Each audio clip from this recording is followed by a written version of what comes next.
कलचुरी राजाओं के वास्तुकला के बारे में हमने काफ़ी कुछ जाना। अब थोड़ा हम छत्तीसगढ़ की वास्तुकला की ओर देखें। सिरपुर, मल्हार, रतनपुर, राजिम, ये नाम बारंबार आ रहे हैं और ये कला के क्षेत्र में प्रमुखता से इनका स्थान था। आज भी यही क्षेत्र छत्तीसगढ़ में अपनी कला के लिए जाने जाते हैं। इसी क्षेत्र में भोरम देव, उनकी कला रतनपुर कलचुरी कला का केंद्र रही। सिरपुर में सोमवंशी नरेशों की देख में जो कला फली फूली, मल्हार में कलचुरी और सोमदेव वंशी कलाएं विकसित हुई। तो इस प्रकार हम देख सकते हैं कि सोमदेव नरेशों के द्वारा जो कला का पालन पोषण किया गया, भोरम देव की कला अलग, रतनपुर की कला अलग, और ये सब छत्तीसगढ़ में है। इसके अलावा छत्तीसगढ़ में मंदिर वास्तु निर्माण, मंदिर की वास्तुकला 5वीं शताब्दी में इसके सबसे प्राचीन उदाहरण मिलते हैं। इस समय 5वीं शताब्दी के समय शरभपुरीय वंश का शासन था यहाँ पर, और अभी तक जो प्राचीन मंदिरों में जो प्राचीनतम मंदिर है वो संभवतः बिलासपुर जिले से 30 किलोमीटर दूर दक्षिण की ओर मनियारी नदी के तट पर ताला गांव में स्थित है, जिसे देवरानी जेठानी मंदिर कहते हैं। बिलासपुर से 30 किलोमीटर दक्षिण की ओर देवरानी जेठानी मंदिर, मनियारी नदी के पास ताला गांव। इसे प्राचीनतम मंदिर इस क्षेत्र का माना जाता है, अभी तक की मिले हुए मंदिरों में से। छत्तीसगढ़ में स्थापत्य कला की यदि बात करें तो 3 कालों में हम इसे बांट सकते हैं। पहला, ईंटों के मंदिर का काल, 6वीं से 9वीं सदी, ईंट के बने हुए। फिर पाषाण निर्मित कलचुरी मंदिर जो पत्थरों से बने हुए हैं, कलचुरी काल के। फिर कलचुरी काल के लिए के ही मंदिर जो तीसरी श्रेणी में वास्तु के नाम से हम कह सकते हैं। ये इस प्रकार 3 श्रेणियों में तत्कालीन वास्तुकला को बांटा जा सकता है। छत्तीसगढ़ मंदिर स्थापत्य बेसर शैली की श्रेणी में आता है। कौशली मंदिर स्थापत्य शैली की भी जानकारी मिलती है। ईंटों से जो निर्मित है मंदिर, उनमें सुरपुर का लक्ष्मण मंदिर, राम मंदिर, खरौद का शबरी मंदिर और पुजारीपाल का केवटीन मंदिर, पलारी का सिद्धेश्वर मंदिर और धोबिनी का चितावरी मंदिर, ये मुख्य हैं ईंटों के मंदिरों के बारे में यदि बोलें तो। राजिम में भी राजीव लोचन मंदिर ईंटों से ही बना हुआ है। और भोरम देव यदि जाते हैं तो भोरम देव के निकट जो मंदिर बने हैं वो ईंट के बाद के काल के लगते हैं। यहाँ पर थोड़ा सा हम सिरपुर के लक्ष्मण मंदिर का जिक्र करें। इस लक्ष्मण मंदिर के जिक्र की ज़रूरत यहाँ इसलिए केवल नहीं कि ये ईंटों के बने हैं, बल्कि इसलिए भी है कि भारतीय स्तर पर स्थापत्य कला का एक अनुपम नमूना है, अनुपम कृति है। याद रखेंगे कि सिरपुर जो है वो बौद्ध धर्म की राजधानी थी, और वहाँ पर लक्ष्मण मंदिर जैसा वास्तुकला का एक नमूना मिलना इस मंदिर को अनुपम बना देता है।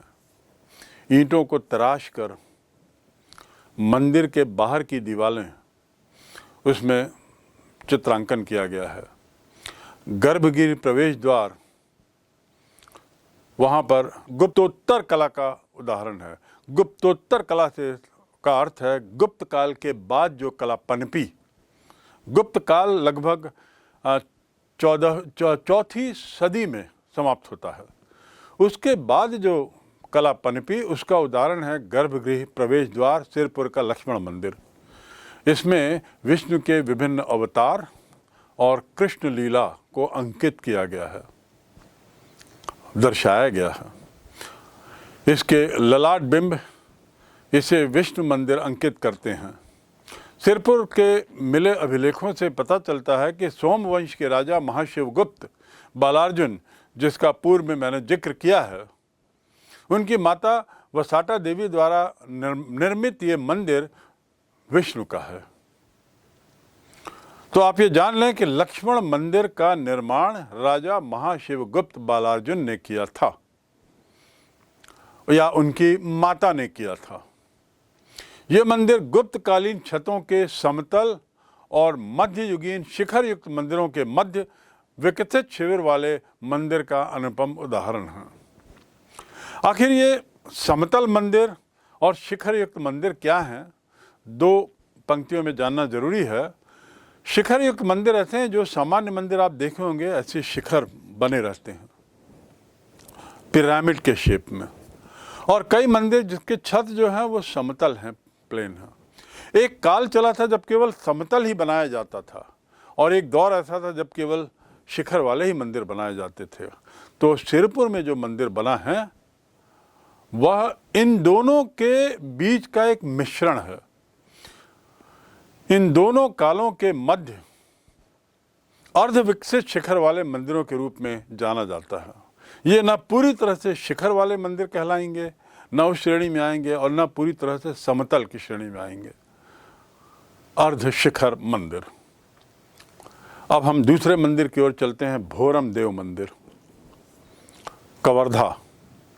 फणी नागवंशी राजा जो यहाँ शासन करते थे, भोरम देव के मंदिर उनके द्वारा बनवाए गए। कवर्धा सन 1089-90 के काल में इस वंश के छठे राजा गोपाल देव द्वारा ये बनाया गया है।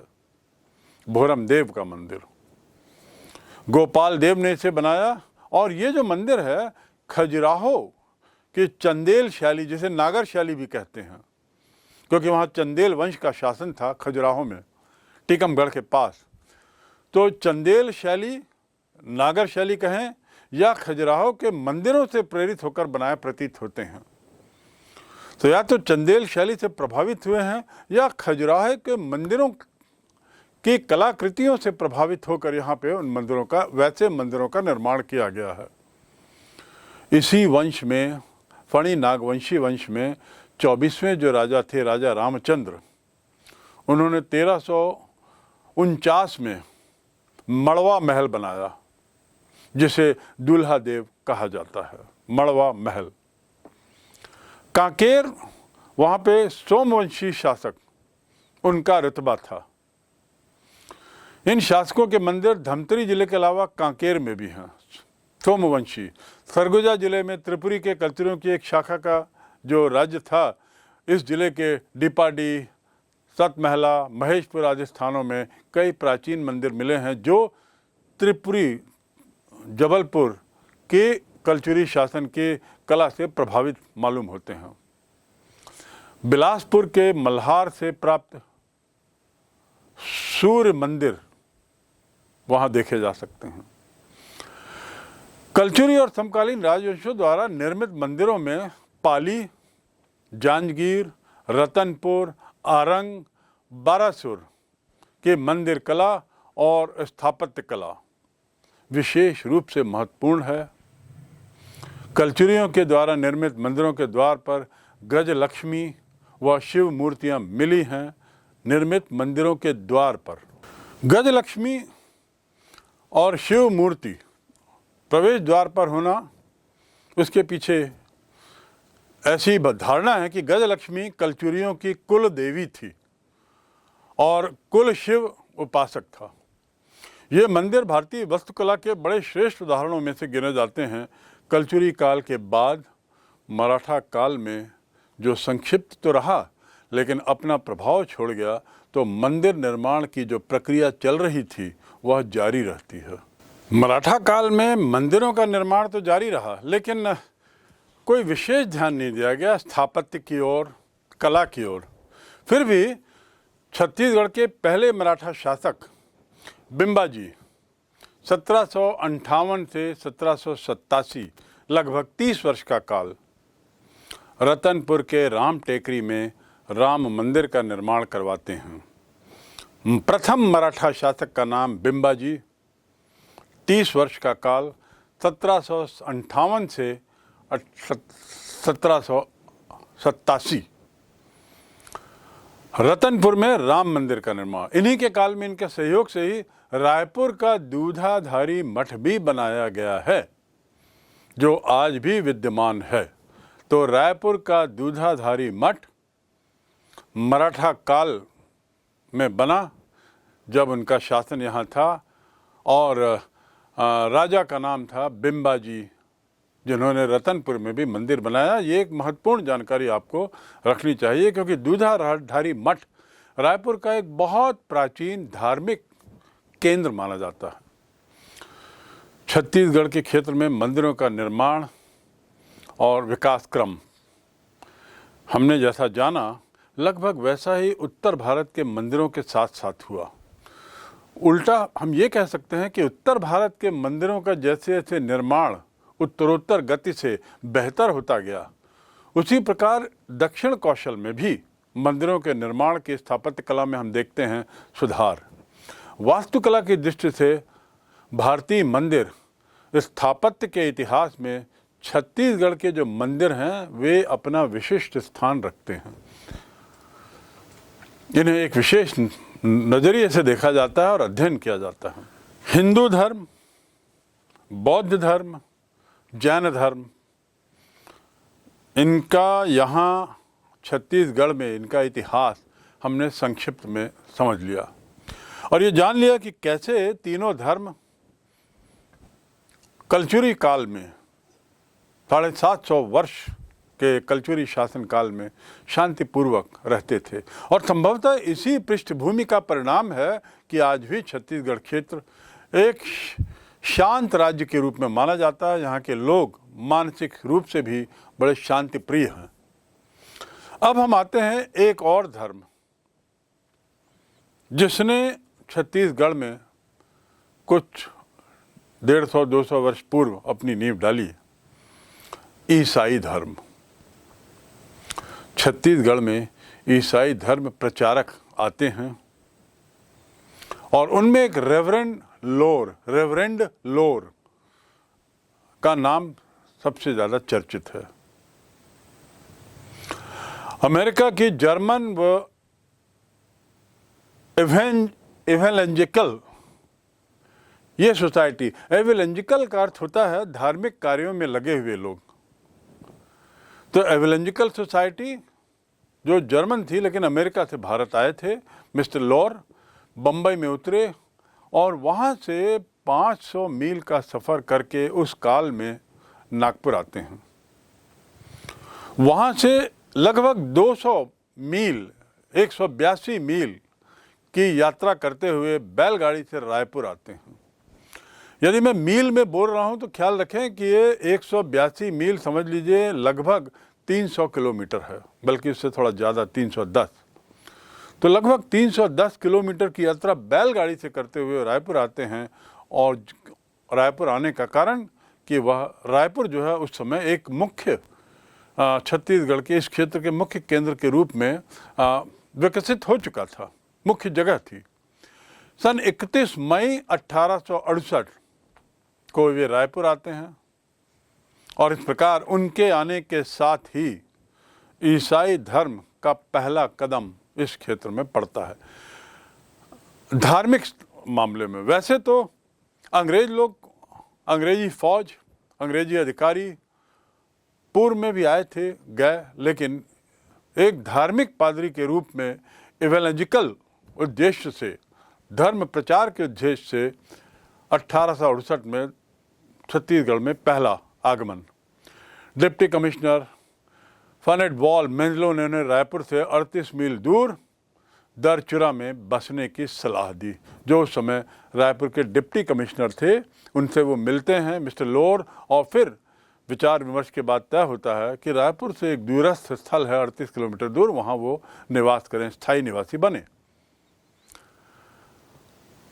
उस जगह पे बहुत ही कम कीमत पे 1600 एकड़ जमीन खरीदी गई धर्म प्रचार के उद्देश्य से। लोर साहब ने ये जगह चुनी। दरचुरा का आजकल जो नाम है वो है विश्रामपुर। लोर ने छत्तीसगढ़ में इस क्षेत्र से ईसाई धर्म का प्रचार प्रारंभ किया। अंग्रेजी सरकार ने उनके इस प्रचार प्रसार से प्रभावित होकर उन्हें कैसर ए हिंद की उपाधि दी और मिस्टर लोर ईसाई धर्म के प्रचार में पूरी तरह जुट गए। कई योजनाएं बनाई।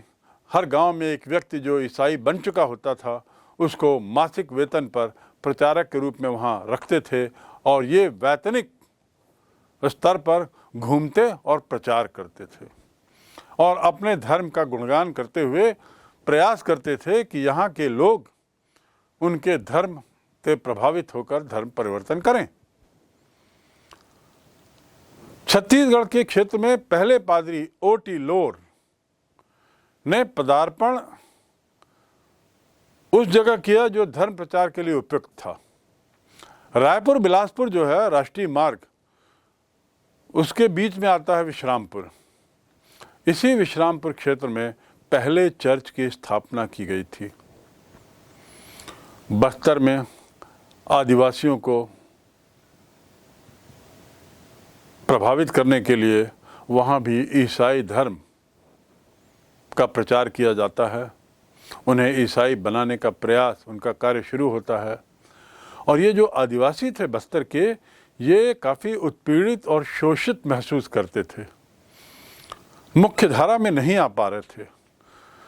तो और दूसरी ओर ये जो क्षेत्र है बस्तर का, ये एशिया का सबसे बड़ा आदिवासी बहुल क्षेत्र है। ईसाई मिशनरियों ने इनके उत्पीड़न और शोषण को ध्यान में रखते हुए, उसका फ़ायदा उठाते हुए यहाँ अपनी शाखाएं स्थापित करनी चाहिए। और तब तत्कालीन राजा काकतीय राजवंशों ने बड़ी तीव्र प्रतिक्रिया व्यक्त की, अर्थात ईसाई मिशनरियों के द्वारा किसी तरह के प्रचार प्रसार और चर्च आदि की स्थापना पर रोक लगाने का प्रयास किया। बस्तर सहित अन्य रियासती इलाकों में भी प्रचार के लिए राजाओं की वंदना की गई। बस्तर में कैथोलिक प्रचार हुआ जिसके प्रमुख थे C.V. वॉर्ड। उनके सहयोगी थे वॉस्टरलोन, ब्लैकमोर, जॉर्ज किंग गिल्डर और T. वॉर्ड।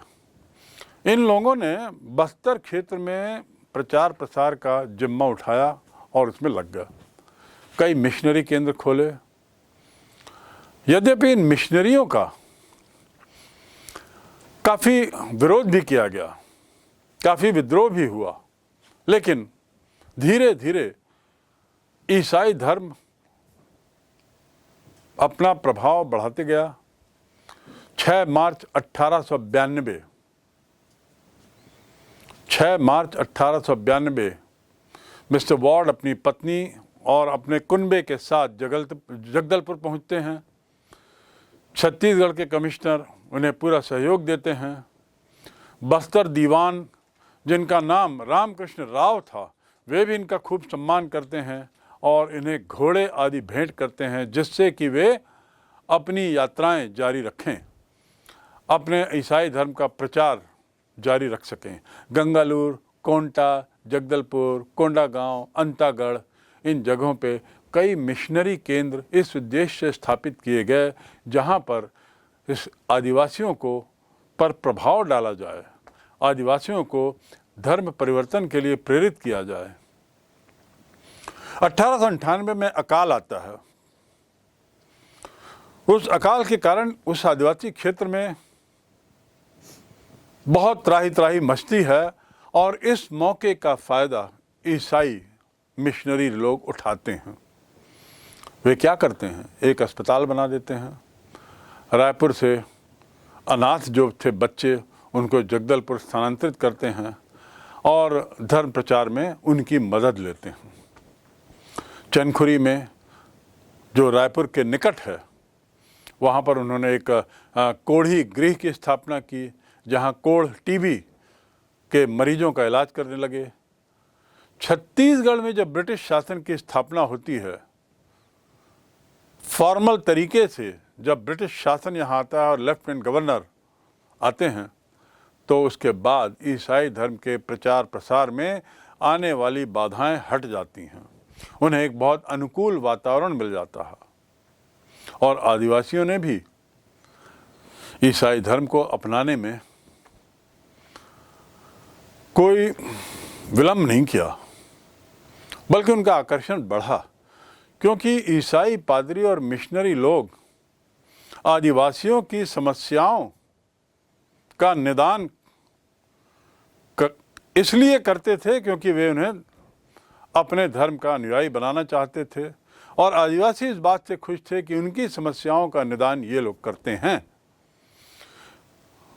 ईसाई धर्म जो है, यदि ऊंच नीच नहीं मानता, समानता के सिद्धांत का पालक है और इसका असर आदिवासियों पे बहुत होता था कि ये लोग कोई ऊंच नीच नहीं मानते, सभी लोग एक बराबर हैं, तो हम लोगों की भी इज्जत इस धर्म में होगी, ऐसा बोलकर,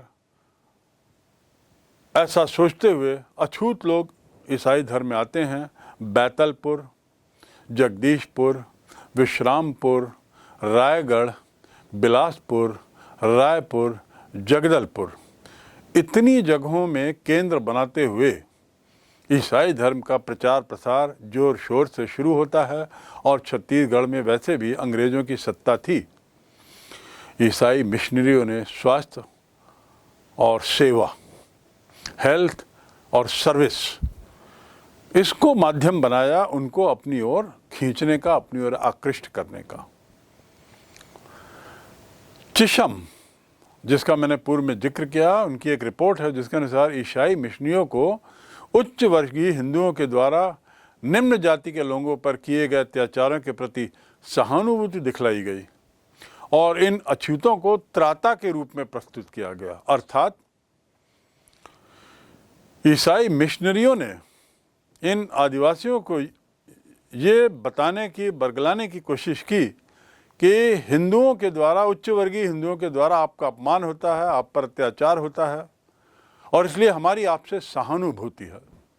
न केवल सहानुभूति है, बल्कि हमें महसूस होता है कि आप इन लोगों से त्रस्त हैं, ग्रसित हैं। और ऐसा दर्शाते हुए उन्होंने क्षेत्रीय आदिवासियों को, जो बड़े सरल थे, सिंपल थे, उन्हें अपनी ओर जीतने का, लेने का, धर्म के बल पर जीतने का प्रयास किया, जिसमें काफ़ी हद तक सफल हुए और आज भी इन क्षेत्रों में ईसाइयों की संख्या अच्छी खासी है।